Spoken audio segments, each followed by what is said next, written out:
Allah is saying in one hadith, Abu Darda saying, God's messenger is saying, God created Adam when he created him and took a piece of his shoulder and brought forth his offspring with like small ants. Took a piece of his shoulder and brought offspring, people from Adam, like small ants. And then they were looking like white small ants. Then he took another one, they looked like black, and he took them with his left. Then he take this with his right hand and throw them to paradise and say, to paradise and I don't care. Then he say, take the other one, black, he throw them to hell, like this, to hell and I don't care. And this is transmitted, this is really authentic hadith transmitted by Ahmad. And then the second hadith that the same person write to me, saying some prisoners of war were brought to the Prophet ﷺ, and there was a nursing woman, and this nursing woman, any child she found from the prisoners, she took it and put to her breast to feed, because this is her motherly love. Even they are not from her, but she loved them. She has so much love in her heart that she take any child and she want to nurse it. And then the Prophet said to the Sahabas, said, do you think this woman would throw her own child into fire?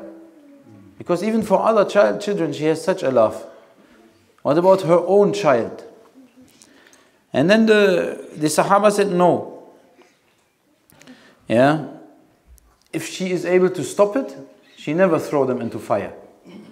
Then the Prophet said, sallallahu alaihi wasallam, Allah is more merciful to his servants than this mother is to her child.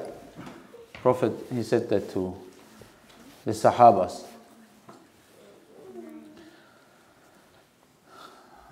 And that's why they are saying why one is on one hand, in the hadith is mentioned that Allah, He will take people to hell, and in other hadith is mentioned that Allah is more merciful than a mother is to her child, and what the mother to the child is maybe most mercy which we know between human being, which we can imagine. So first hadith, I looked also to the Arabic writing, saying Bismillah ar-Rahman ar-Rahim ya Sultan, and we look to the Arabic writing, and for I don't care, Allah, He is saying, He's not saying I don't care by word, but He's saying La ubali wa la ubali, which actually means that what He did and what is happening is complete justice. Wa la ubali. He's not making any unjust in that what He's doing. This is the first thing, that Allah Jalla Jalalu in His wisdom, He's not making any injustice. So in His wisdom He's never making any injustice. That means Prophet ﷺ, he's mentioning that hadith, but saying that Allah, He knows everything what is happening to His servants from the beginning till the end. Also this same question comes back to destiny. That means Allah, He is taking these ones which are created for paradise. He knows their destiny. In His wisdom, He knows everything what is going to happen to them. And He say, I will not do any unjust in what is happening to them. That means good and bad already is written. Everything is from Him. Everything what you have to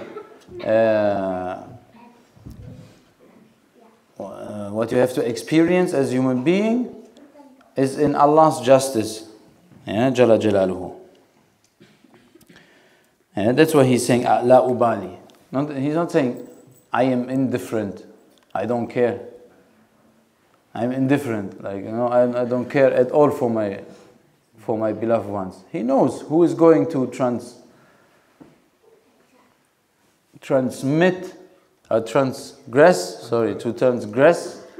boundaries, and he knows who is following his way. He knows from the beginning. And according to that, they will experience consequences. They have to experience consequences. If he say he throw them to hell, yes, they must experience some of that, because it will be like a cleaning for them. It will be like a cleaning. It's not out of he's not throwing because he's not merciful. No, it is mercy also. If you what is hell, Allah knows. He's describing it as suffering. That means if He let you be far from Him through actions, there will come a realization for that, and then you will be suffering. The suffering is hell. Is hell. But also this one is in His mercy, because He will bring you back to Him. I don't think that Allah, and there's hadith also mentioning that Allah will leave anyone forever in hell. No. In the end, by intercession of prophets and of His beloved ones, and then in the end by His own mercy He will take everyone out. Everyone out. So the mercy is there. Then Allah, He created this, as He say, white little ants for Jannah, like black little ants. Also, He created all of them. And we know that, so that we don't look to each other, judge each other, judge other people. You know, when you know this by Allah's will, by Allah's decree, how you can say this one is bad one?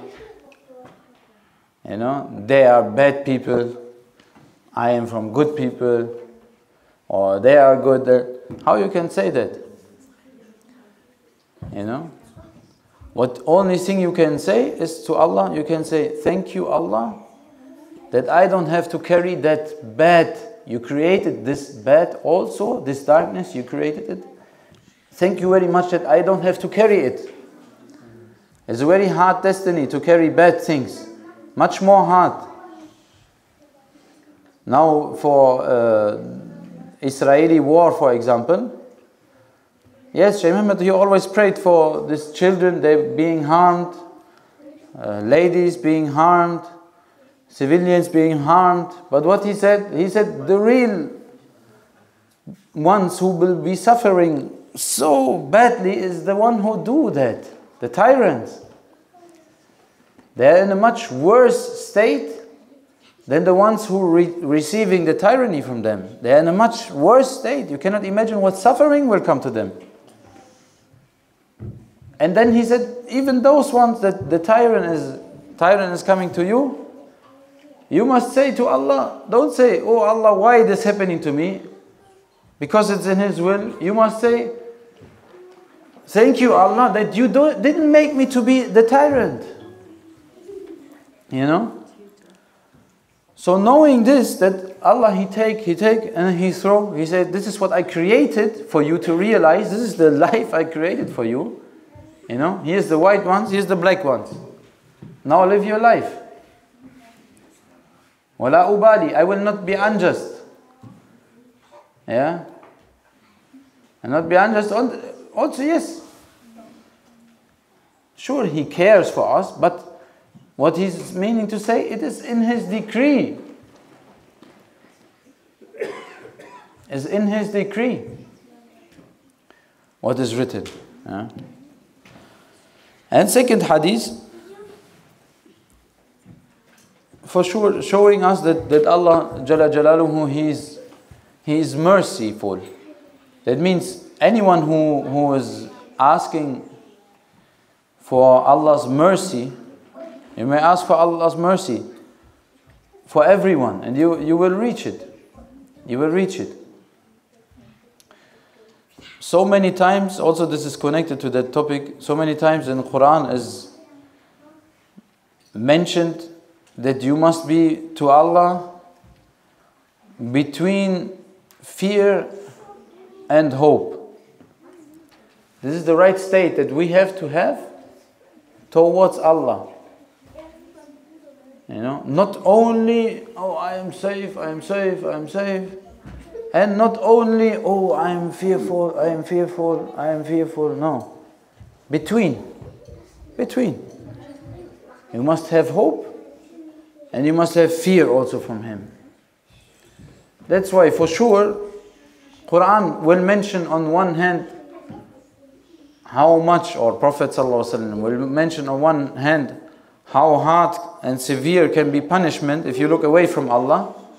And then on another verse or other hadiths, they will mention how wide is His mercy. If you are doing the right thing and asking for the mercy, His mercy is unlimited, reachable for everyone, for every situation. Doesn't matter what you did, doesn't matter who you are.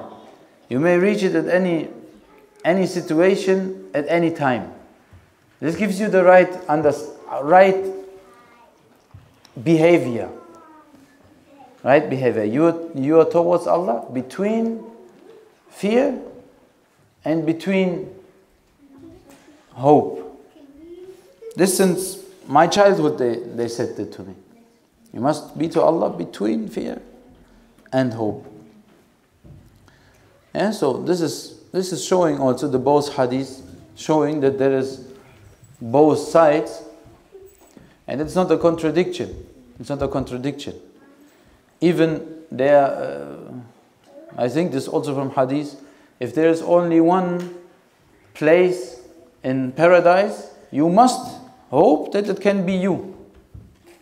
You must. If not, you don't have the right attitude. If there is only one place in hell, you must fear it can be you also. Yeah? Only one. Imagine only one. You have so many bad people, you know. How can I be the one in hell? There is Stalin, Netanyahu, I don't know what kind of people. Mao Zedong, for example. I don't know, you know, all those people. And you think, I will never be the one who is in that hell. There's only one place. And even there's Shaitan, let him be at least in hell. No, but you must fear it can be you. And paradise, same. You may say, look, there's only one place, man. Why should I do anything? There's Prophet Muhammad ﷺ, first of all. Then you have Abu Bakr as-Siddiq. You have 124,000 prophets. Same, you can think. But no, if you think that, you have the wrong attitude. Because then it will lead you to not acting right. You will say, oh, I have no chance. You see this sometimes. You play with somebody, some games, let's say, and as they are like close to you or almost same level to you, they are fighting, they are doing their best, they are working, you know. Then suddenly they see, oh, you have such a advantage, they can never win. Then you say, oh, I'm giving up completely, like I'm not making. You see this in human character. You see that many times. Oh no, I don't have any chance at all. Doesn't matter. Always try. Always try. And there's hell and there's Allah's mercy. For sure, Allah's mercy is much bigger. Much bigger. It's not comparable. He's saying my mercy is bigger, encompassing my anger, my wrath. My mercy is always bigger. You must believe that also. Yeah, but you must know there is also the anger. And it can come to you. It might come to you also. Don't say it is not there. It is there. It's there. People who experience it, they know. But the mercy also is always next door. If you decide to change, if you decide to do the right thing, to go towards Allah, Allah, He comes to you, inshallah. Yes. No, most complicated we have, inshallah.